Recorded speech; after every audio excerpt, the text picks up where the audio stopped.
세종은 이제 가능성을 말하는 도시가 아니라 국가의 중심으로 완성 단계에 들어선 도시입니다. 2026년을 앞둔 지금 행정수도 세종은 더 이상 구상과 선언의 단계가 아닙니다. 실제 사업과 예산이 움직이고 있고 국가의 핵심 기능이 세종으로 모이고 있습니다. 저는 오늘 그 변화의 한가운데에서 세종의 현재와 미래를 분명히 말씀드리고자 합니다. 저는 국회 정무위원회 더불어민주당 간사로서 이재명 정부의 민생, 경제, 국정 과제를 가장 전면에서 책임지고 있습니다. 정무위원회는 금융, 자본시장, 공정거래, 민생금융, 중소상공인 등 정책을 다루는 국회 핵심 상임위로 대통령 국정과제 가운데 민생경제 회복과 직결된 과제들이 집중된 곳입니다. 이재명 정부 출범 이후 주요 민생경제정책 상당수가 정무위를 통해서 설계되고 법과 제도로 구체화되었습니다. 5년간 150조 원을 운용하는 국민성장펀드는 그 상징적인 성과입니다. 국민의 자산 형성과 기업 성장을 동시에 뒷받침하기 위한 국민성장펀드는 제가 대표 발의한 법률을 토대로 출범할 수 있었습니다. 이는 구호가 아닌 구조의 변화입니다. 국민의 자금이 산업으로 흘러가고 그 성과가 다시 국민에게 돌아오는 성장의 선순환을 제도화한 것입니다. 이재명 정부의 성장과 민생 기조가 선언에 그치지 않고 실제 정책으로 작동하고 있음을 보여주는 사례입니다. 지난 시간은 헌정사적으로도 경제적으로도 매우 엄중한 시기였습니다.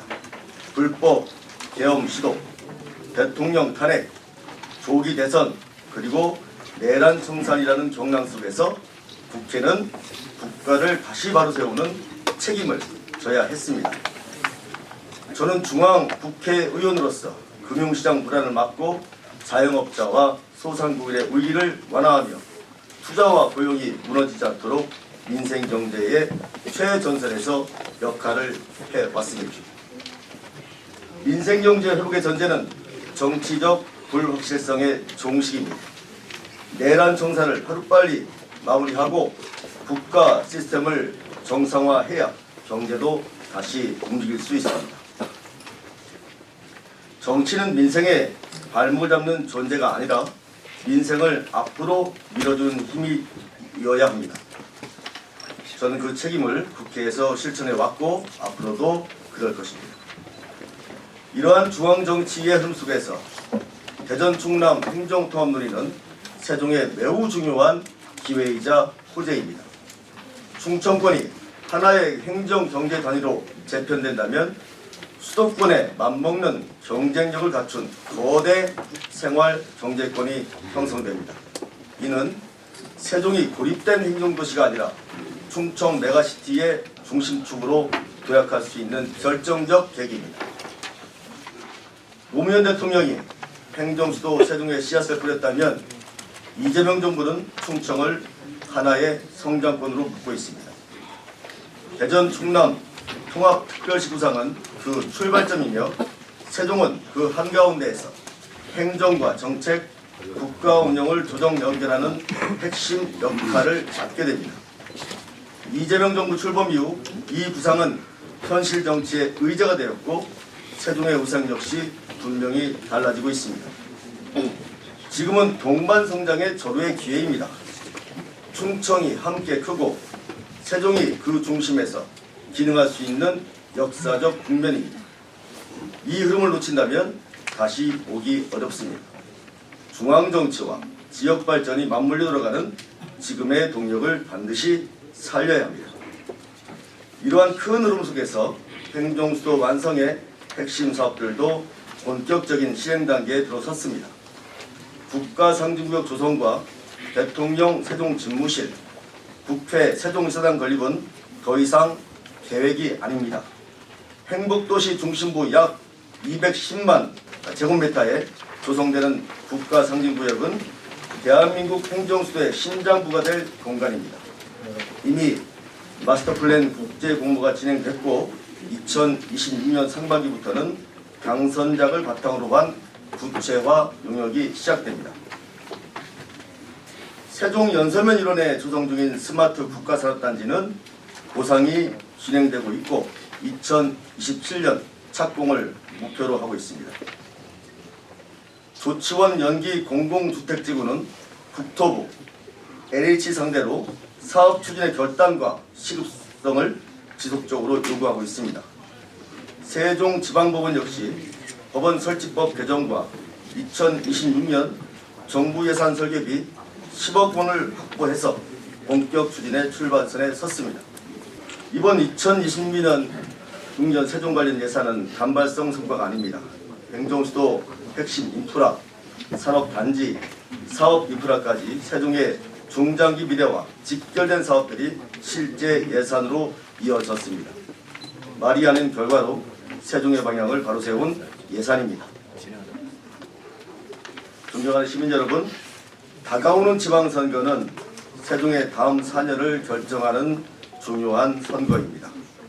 이 선거는 단순히 지방 권력을 바꾸는 선거가 아니라 이재명 정부 출범 이후 본격적으로 움직이기 시작한 행정수도 세종의 흐름을 이어갈 것인지 아니면 다시 정체시킬 것인지를 가르는 중요한 선택의 순간입니다. 저는 현재 세종시당과 충청, 대전, 세종 지역 국회의원들의 연대기구인 충청, 대전, 세종 모임을 이끌고 있으며 더불어민주당 시도당 위원장 협의회장으로서 전국 시도당을 잇는 역할을 맡고 있습니다. 이는 개인의 직함이 아니라 중앙당과 지역을 연결하고 당의 전략과 현안을 조율하는 책임의 자리입니다. 이 역할을 통해서 충청권의 목소리가 당과 정부의 결정 과정에 실질적으로 반영되도록 힘써 왔습니다. 아울러 저는 당의 조직력과 전략을 현장에서 가동하며 내년 지방선거에서 더불어민주당이 승리할 수 있는 토대를 만드는 데에도 책임을 다하고 있습니다. 지역의 성과를 전국의 흐름으로 만들고 중앙정치의 성과가 지방정부의 성공으로 이어지도록 연결하는 것, 그것이 지금 제가 맡고 있는 정치적 역할입니다. 그렇기 때문에 지금 세종에 필요한 리더는 새로운 구호를 외치는 사람이 아니라 이미 움직이기 시작한 국가 프로젝트를 끝까지 밀어붙일 수 있는 정치력 있는 인물이어야 합니다. 지금은 정책을 설명하는 능력보다 예산과 권한을 끌어오고 중앙정부와 국회를 설득할 수 있는 힘이 더 중요합니다. 이재명 정부와 함께 책임있는 선택, 준비된 선택을 시민 여러분과 함께 만들어 가겠습니다. 행정수도 세종이 지금의 속도를 유지하며 완성을 향해 나아갈 수 있도록 끝까지 책임지겠습니다. 정치라는 건 답이 없습니다. 흔히들 생물이라고 얘기하잖아요. 내일 일을 모르는 거예요. 충남 대전도 몰라요. 다 내일 일을 몰라요. 누가 나올지 알겠습니까? 충분 안 그렇습니까? 지금 서울은 난리예요. 경기도도 난리예요. 인천도 난리예요. 세종도 난리 났으면 좋겠어요. 그래야 올라가지요. 전국적으로 좀 관심 좀 받았으면 좋겠어요. 제 희망이 있다면. 자, 그러면 기존에 있는 후보들도 좀 목소리를 너무 지역적인 얘기를 하지 말고 좀 크게 좀 정치적 발언도 하고 했으면 좋겠다는 얘기입니다. 언제까지 연기군 정도 멘트만 날릴 겁니까? 저도 연기군 출신이지만 지금 연기군수 아니잖아요. 광역시장입니다. 광역시장. 대통령이 주재하는 17개 광역시도지사 협의회에 참여하는 시장이에요. 그런 급이 있어야죠. 급이. 말하는 게 지역적이면 되겠습니까? 저는 그렇게 생각을 하고 정치는 답이 없다. 시의회도 마찬가지죠. 시의회도 좀 우리 세종시에 장관급, 차관급 많습니다. 왜 이분들이 왜 관심이 없지? 시의원 거에 대해서? 하기야 장관이 안 하겠죠. 시의원. 시장은 할까? 국장, 실장 널려 있습니다. 임대들이. 저 요즘 많이 만납니다. 퇴직한 1급 많습니다. 굉장히 많습니다. 왜 이분들이 우리 세종시 현안 관련해서 사업 관련해서 예산 관련해서 왜 관심이 없을까요? 근데 이분들 좀 모셔왔으면 좋겠어요. 그래서 이번에 그래서 아까 제가 말씀드린 것처럼 4년이 참 중요하다. 저 요즘 제일 많이 느낀 게 세종시는 국회의원 둘 있지만 민주당 국회의원 저 혼자 있다 보니까 이 큰 과제를 저 혼자 하고 있습니다. 그래서 다음 세종시장은 저하고 목표를 좀 같이 하고 정치력을 발휘할 수 있는 아주 큰 사람이 됐으면 좋겠다는 게 제 희망사항입니다. 지방선거룰은 중앙당에서 이번에 좀 그닥 많이 바뀐 건 없습니다. 다만 광역위원 같은 경우는 비례대표 있지 않습니까? 예전에는 저희 당의 상무위원들 대상으로 투표를 했었는데 이번에는 전당원 투표를 합니다. 비례대표 한 분인데 나머지는 동일하고요. 다만 우리 지방의원, 광역의원 심사 기준 중에 제일 중요하게 저희 당에서 심사 항목으로 하는 것은 첫 번째가 정체성입니다. 당에 대한 정체성도 있겠고요. 지역에 대한 정체성도 있겠고요. 두 번째가 이제 당의 기여도입니다. 당의 기여도를 하면 계엄 상황에서 어떻게 활동했을 것이며 대선 과정에서 어떻게 활동했을 것이며 그게 당의 정체성이 없으면 안 되는 거거든요. 그 다음 세 번째가 도덕성이고 그리고 이제 면접 과정이 있습니다. 그래서 우리 세종시가 또 위상이 높아지는 만큼 시장, 저도 마찬가지예요. 국회의원, 시의원 역량을 높여야죠. 죄송한 얘기지만 사람 따라 갈 수도 있습니다. 지금 대전 충남 누구누구 얘기 나오지 않겠습니까? 부럽습니다. 솔직히 부럽습니다. 저도 뭐 이제 국회의원으로서도 이게 뭐 말씀드리지만 시민의 한 사람으로서 좀 부러운 면이 없지 않아 있습니다. 그래서 그게 부득이 어렵다고 하면 우리 스스로 역량을 키우지 아니하면 도태되기 쉽다. 라는 말씀으로 가름하겠습니다. 전자에 제가 모두 말씀해 드렸다시피 된 충남 통합시 출범은 물론 이제 과정이 좀 필요하죠. 이제 법도 통과시켜야 되고 아마 저희들 세종시로서는 이게 좋은 호재로 작동할 수 있다. 좋은 기회다. 그렇게 생각을 하고 지금 말씀 주신 것처럼 대전 충남 통합시가 출범하면 이제 인물론이 나오겠죠. 당연히 인물론이 나오겠죠. 뭐 언론을 통해서 많이 접하셨겠지만 뭐 이렇게 나오지 않겠습니까? 그랬을 때 우리 세종시에 있지? 이 고민을 안 할 수가 없는 거거든요. 그래서 제가 모두에 말씀드린 것처럼 그런 생각을 많이 저는 개인적으로 많이 하고 있습니다. 그 정도의 커리어, 그 정도의 캐파, 그 정도의 네임밸류가 있는 분들이 좀 시장으로서 좀 나오시면 어떨까 하는 기대감이 있는 거죠. 그래야 충남, 대전 통합시나 세종시나 충북이나 좀 비등하게 가지 않을까 하는 생각을 나름의 기대감을 가지고 있습니다. 호재라는 말씀은 뭐냐면은 그 이재명 정부의 그 핵심 국정 과제 중에 5극 선택 체제는 흔들리지 않습니다. 5극이라 하면 충청, 전라, 남도죠. 남도 광주 합친 거죠. 그 다음에 영남, 대구, 경북, 그 다음 수도권이 되어 있던데요. 이 목표는 흔들리지 않습니다. 그러면 세종, 충남, 대전, 충북은 5극 중에 1극에 포함됩니다. 근데 이게 초광역, 즉 메가시티로 접근을 하다 보면은 이게 법제화나 제도적으로 완비하기 되게 힘들어요. 그래서 이번에 이재명 정부가 대전, 충남을 얘기하는 게 그 일환이라고 보시면 돼요. 근데 지금 말씀하시는데 이제 호재로 작용할 수 있습니다. 대전과 충남이 지향하는 특례시의 목적이 있을 거고 충북이 지향하는 목적이 있을 테고 우리 세종이 지향하는 목적이 따로 있습니다. 그래서 나중에 궁극적으로 이제 1극이 될 텐데 1극을 가기 위한 전초 작업이다 이렇게 보시면 될 것 같습니다. 그래서 나중에는 이게 충청이 다 합치면 550만이 되는 거거든요. 지금 대전 충남은 350만이고 우리가 이제 다 되면 70만이고 충북이 지금 한 180만 이렇게 됩니다. 다 합치면 550만인데 수도권과 맞먹는 경쟁력을 갖추기 위해서는 최소한 인구의 임계점이 500만 이상은 돼야 됩니다. 그래서 대전 충남은 산업과 기술, 세종은 행정, 그다음에 충북은 바이오나 같은 산업 쪽으로 해가지고 전체를 아우르는 일급 중심의 시스템을 갖추기 위해서 그 방향을 가고 있다. 그의 일환이다라고 보시면 될 것 같습니다. 재정 문제 말씀하셨는데 우리가 저 2017년도 그때는 취득세가 하도 많아가지고 그때는 재정 문제 가지고 걱정해 본 적이 없었습니다. 2020년도까지는.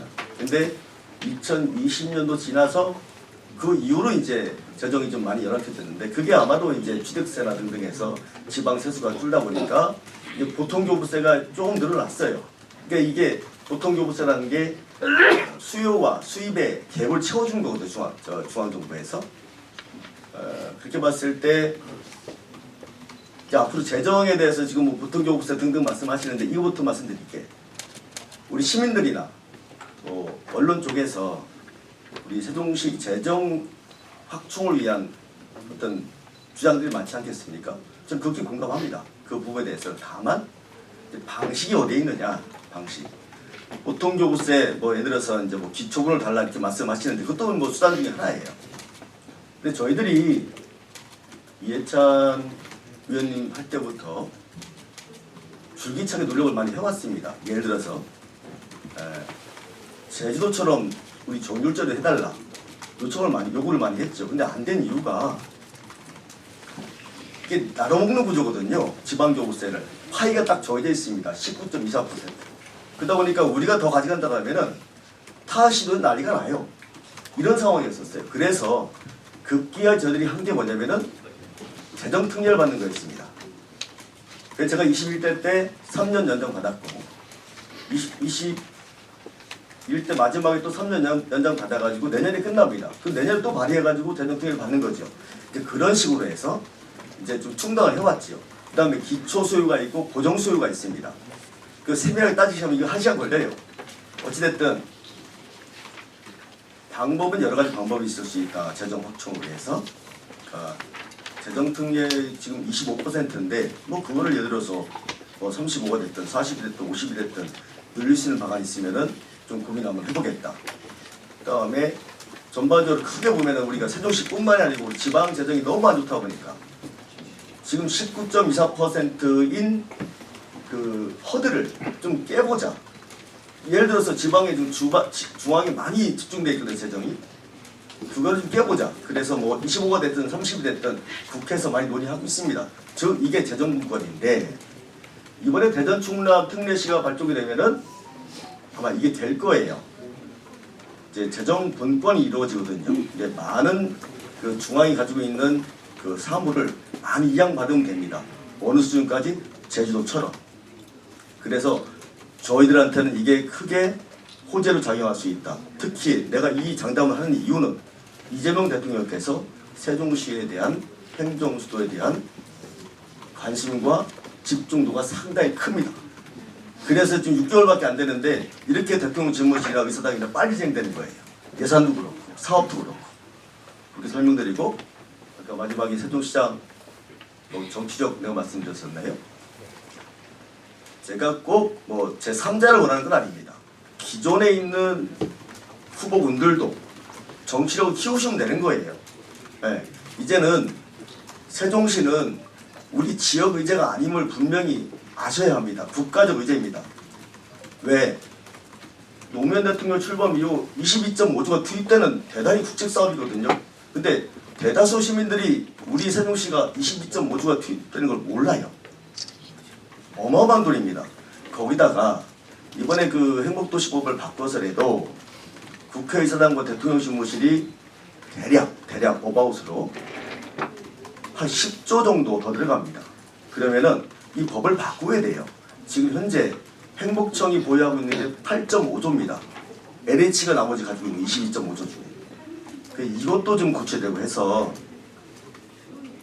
국가적 과제임을 분명히 하고 다음 시장은 이재명 정부와 좀 코딩을 같이 해서 정말 정치력 있게 좀 추진력 있게 해나갈 수 있는 인재가 필요하다 이런 말씀드리는 겁니다.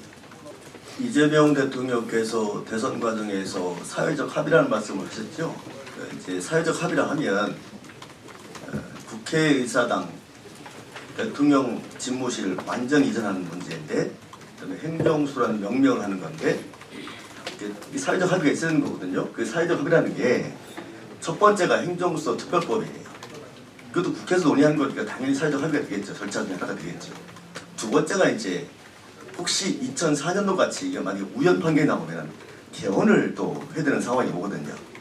근데 지금 분위기로 봐서는 여야가 행정수도 관련해서 그닥 이렇게 반대가 없어서 행정수도 특별법을 지금 제가 제일 먼저 발의를 했고 그 다음에 등등등 해서 이제 한 3번인가 내셨고요.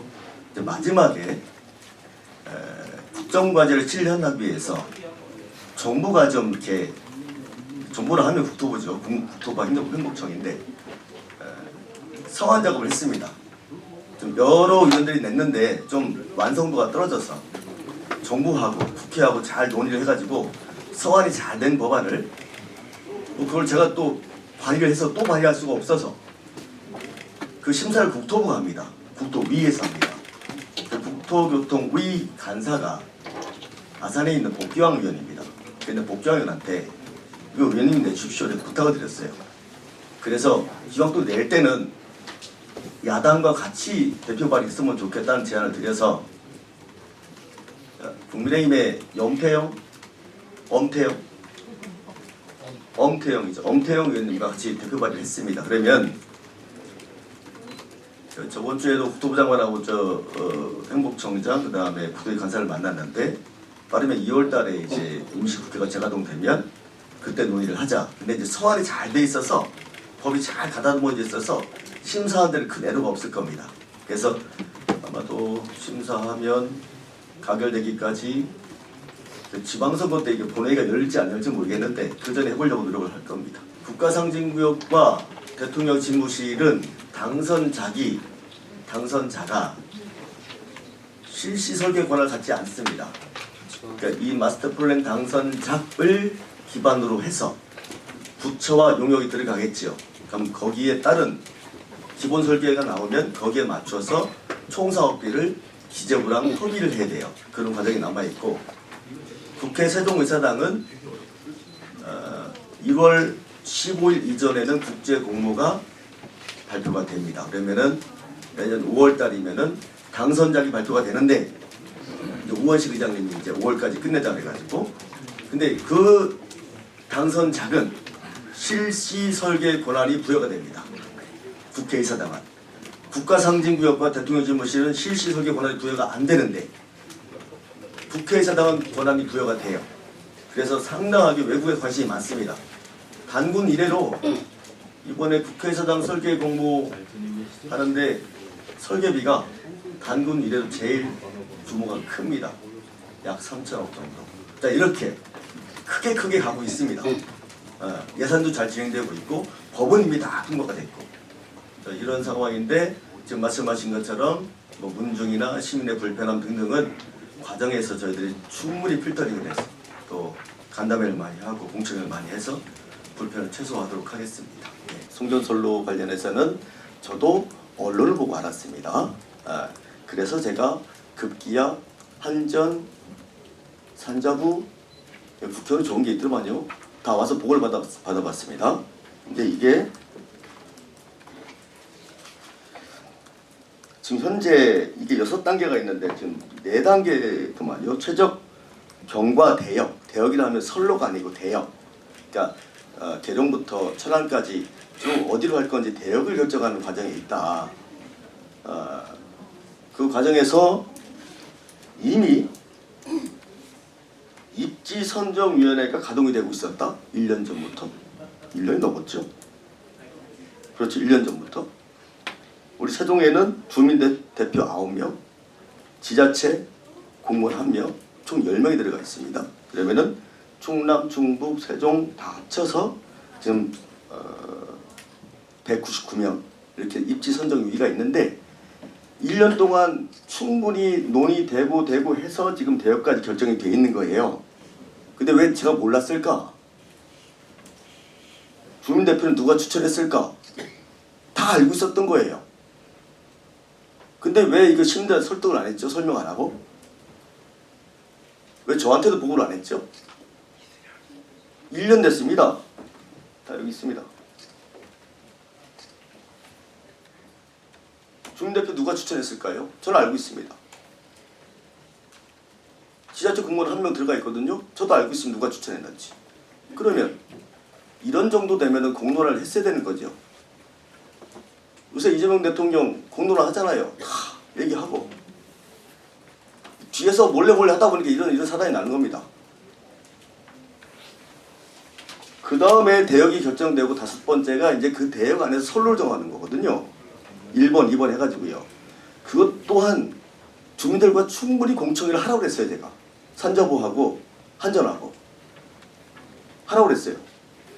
그러니까 뭐든지 이 정책을 실현함에 있어서 이걸 밀실에서 하면 안 돼요. 다 오픈해야 돼요. 이런 민감한 현안을 가지고 서로 거기까지 마칠게요. 더 얘기하면 제가 또 그럴 것 같습니다. 지금 전전동 소정 같은 경우는 계속 인구가 지금 감소하고 있고, 제가 볼 때는 소정면 같은 경우는 2,000명도 파괴됐고, 그래서 앞으로 10년 뒤에는 어떻게 될까 하는 고민도 많이 하고 있고, 그 다음에 조치원도 지금 45,000이 무너졌습니다. 그러면 계속 이제 빠져나가겠죠. 근데 그동안에 우리 지방 이제 이춘희 시장님 할 때 하고 최민호 시장님도 마찬가지겠지만 쭉 그동안에 13년 됐는데 13년 동안 저희들이 조치원이나 아니면은 뭐 읍면 지역에 뭐 농촌 중심지 활성화 사업 플러스 그다음에 청춘 조치원 프로젝트 플러스 뭐 등등해서 이 건물은 많이 졌어요. 많이 졌어요. 도로도 막 확장하고 뭐 중심가로 사업도 하고 전석 지중화 사업도 하고 막 했는데 왜 사람들이 없지? 왜 이사를 가지? 결국은 저희들이 이제 뭐 간담회도 하든 뭐 공부도 해가지고 터득한 게 뭐냐면 결국은 콘텐츠거든요. 일거리, 먹거리, 볼거리, 놀거리가 있어야 되는데 없는 거예요. 건물과 도로는 잔뜩 해놨어요. 도로 내달라고 하면 민원이 제일 많잖아요. 도로 내달라고. 도로 내달라는 이유는 뭐 다른 거잖아요. 거기다 돈을 많이 쓴 거예요. 이제는 컨텐츠를 좀 입혀야 될 때가 됐다. 뭐 예를 들어서 제가 금남면이 제 고향인데 거기도 예전에 지금 뭐 그때는 막 지금은 공실이 많습니다. 그러니까 지금 임대 놓기도 힘들고 매매도 안 됩니다. 그럼 거기를 고민을 해야 될 거 아니겠습니까? 이장님들이나 아니면 시의원이나 주민자치회가 우리 금남면이나 전이면이나 전동면 조촌이나 살릴 방법을 고민을 해야지, 공부를 해야죠. 그래서 다음 지방선거가 그래서 중요하다. 그 정도의 역량과 힘과 에너지가 있는 시의원이 되어야 하겠다. 저는 생각을 가지고 있으나 저하고 소통이 안 되거나 저하고 공부가 같이 안 되면 이게 시행이 잘 안 되더라고요. 이제 돈을 재정을 그런데 쓰자. 행사하는 거 있잖아요. 좀 아끼면 돼요. 행사하는 거 좀 그만했으면 좋겠어요. 40만 인구 행사하는 게 경기도시생활 하는 거 똑같이 해요. 그럴 필요 있습니까? 죄송하지만은 물론 그 행사해가지고 기획사분들도 먹고 살아야 먹고 살아야 되는 건 응당히 인정을 하겠는데 좀 아끼자는 거죠. 조금씩 아껴서 정말 70만 도시를 만드는 것, 그 다음에 읍면 지역 같이 균등하게 발전시키는 것 좀 해야 되지 않겠습니까? 네, 그래서 정치력을 말씀드린 겁니다. 네. 종무위가 소관부처가 국무조정실, 그다음에 산단 심의가 보통 정인사 산하에 뭐 국토연구원, 환경연구원, 산업연구원 있거든요. 그분들이 가서 심사하거든요. 저도 이제 그 도중에 대선 전에 제보를 많이 받았습니다. 결론부터 말씀드리면 우리 장군면 시민들이 피해를 안 봐야 되겠다. 보통 세종시에 개발 사업을 하게 되면 중간에 사는 경우가 되게 많아요. 그리고 이런 사례가 전국에 비일비재합니다. 시장이 다 시도지사가 인허가권이 있거든요. 도장 딱 찍고 팔아먹어요. 땅을 팔아먹어요. 도장값을 팔아먹는 거지. 이런 국회에 있다 보니까 이런 그 비비 사실들을 많이 접하다 보니까 그 다음에 또 세종시 안에서도 무슨 뭐 아파트를 짓네, 초고층 아파트를 짓네, 뭘 하네, 뭐래 어마어마하게 많았었습니다. 작년 총선 때도 연동 산단이 있었고요. 그래서 궁극적으로는 최고의 목표는 우리 장군 면민들, 우리 세종 시민들 피해를 안 봤으면 좋겠다. 얼마 전에 그게 투자 모집을 하는 공고문을 띄웠더만요. 제가 이제 국감에서 뭐라고 하니까 그걸 내렸더만요. 보니까 그런 과정에서 선의의 피해자가 생기면 안 되겠다. 투자해놓고 못 받는 뭐 이런 거. 그래서 장치가 아주 완벽해야 되겠다. 그러려면 시가 지금 국토부에서 넘어와서 시가 이제 지금 뭐 이제 평가를 하고 있는 것 같습니다. 그게 보통 이제 1년 정도 걸린다는 건데요. 보통 민간 산단도 다른 시도 보면은 보통 한 4, 5년 걸립니다. 또 이걸 어떻게 1년 반 만에 헤쳐버리지 하는 퀘스천? 저도 지적을 했고 윤건영 의원도 지적을 했는데도 불구하고 요즘 언론이나 SNS 보면은 아주 앞뒤 안 보고 막 그냥 하시더만요. 이거는 제가 좀 살펴볼 생각을 가지고 있고 피해를 안 생기게 하는 게 최고 목표고 그렇다고 내가 산단을 하는 걸 반대하느냐 그것도 아닙니다. 다만 좀 안전장치를 충분히 하고 정경유착고리를 완전히 제거를 하고 정경유착고리를 어느 대단위 사업이든 정치나 행정의 도움 없이는 안 됩니다. 그게 유착의 성격이 띄면 당연히 안 되는 거죠. 그게 투명해질 때는 저도 찬성하겠다. 또 하나 문제. 국가산업단지가 지금 이제 보상 들어갔을 때 이제부터 착공인데 지금 대기업 유치해야 되거든요. 그거 하면 산다 들어올까요 지금? 저것도 안 돼 있는데 저게 2조 사업입니다. 그 일이라는 게 선후가 있는 법이잖아요. 그러면 광역단체장이 거기 신경 써야죠. 행복청장이 신경 써야죠. 예전에는 막 MOU 체계라고 하지 않았습니까? 요즘 MOU 체계도 안 하더만요. 저 혼자 요즘 삼성, 한화, SK 만나고 다녀요. 대기업 유치 한번 해보려고. 중요한 게 앵커 기업이 있어야 됩니다. 우리 세종시는. 앵커 기업이 없으면은 후속된 기업들이 안 들어와요. 그렇지 않으면은 조만조만 회사 그것도 채우려면 10년, 20년 걸려요. 보상단계 들어가서 내년에 이게 일의 우선순위를 정했으면 좋겠다. 국가산단이 우선이죠. 저거 지금 7년 걸렸습니다.